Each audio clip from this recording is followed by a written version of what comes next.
இசார சவந்தி உள்ளிட்ட இலங்கையில் குற்றச்செயல்களில் ஈடுபடுவோரை சட்டவிரோதமாக கடல் மார்க்கமாக வெளிநாடுகளுக்கு அனுப்பி வைத்த பிரதான ஆழ்கடத்தல்காரர் கைது செய்யப்பட்டுள்ளனர். கிளிநொச்சி பகுதியில் வைத்து கொழும்பு குற்றத்தடுப்பு பிரிவினரால் இவர் கைது செய்யப்பட்டுள்ளதாக காவல்துறையினர் தெரிவித்தனர்.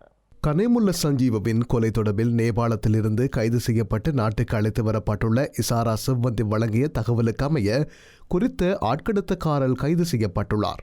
கிளிநொச்சி மற்றும் யாழ்ப்பாணத்திற்கு இசாரா சிவந்தி அழைத்து செல்லப்பட்டு விசாரணைக்குட்படுத்தப்பட்ட போது தம்மை யாழ்ப்பாணத்திலிருந்து கடல் மார்க்கமாக இந்தியாவுக்கு அழைத்து சென்றவர்கள் தொடர்பான தகவல்களை அவர் காவல்துறையினருக்கு வழங்கியுள்ளார். இந்த நிலையில் இசாரா சிவந்தியை 3 நாட்கள் யாழ்ப்பாணத்தில் தங்க வைத்து இந்தியாவிற்கு அனுப்பி வைத்தமை தொடர்பில் 4 பேர் கைது செய்யப்பட்டுள்ளனர்.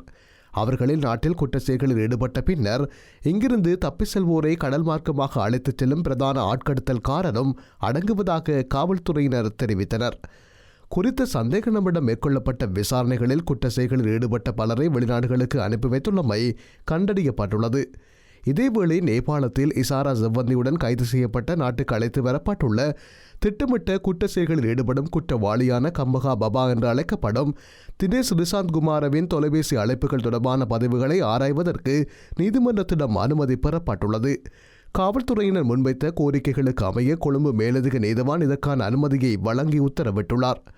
பாதாள உலக குழு தலைவரான கெகல்பத்ர பத்மேகவின் வழிகாட்டுதலுக்கு அமைய நாட்டில் நடத்தப்பட்ட கொலைகளுக்கு பயன்படுத்தப்பட்ட துப்பாக்கிகள் மற்றும் வெடிபொருட்களை பறிமுதல் செய்ய நடவடிக்கை எடுக்கப்பட்டுள்ளதாக நீதிமன்றத்துக்கு அறிவிக்கப்பட்டுள்ளது. இலங்கையில் மாத்திரமன்றே சர்வதேச ரீதியில் போதைப்பொருள் கடத்தல் வலையமைப்பை சந்தேக நபர்கள் முன்னெடுத்து சென்றுள்ளமை இதுவரையான விசாரணைகளில் உறுதி செய்யப்பட்டுள்ளது. அத்துடன் சர்வதேச நாடுகளில் இருந்து சட்டவிரோதமாக துப்பாக்கிகள் கொண்டு வரப்பட்டுள்ளமையும் கண்டறியப்பட்டுள்ளது.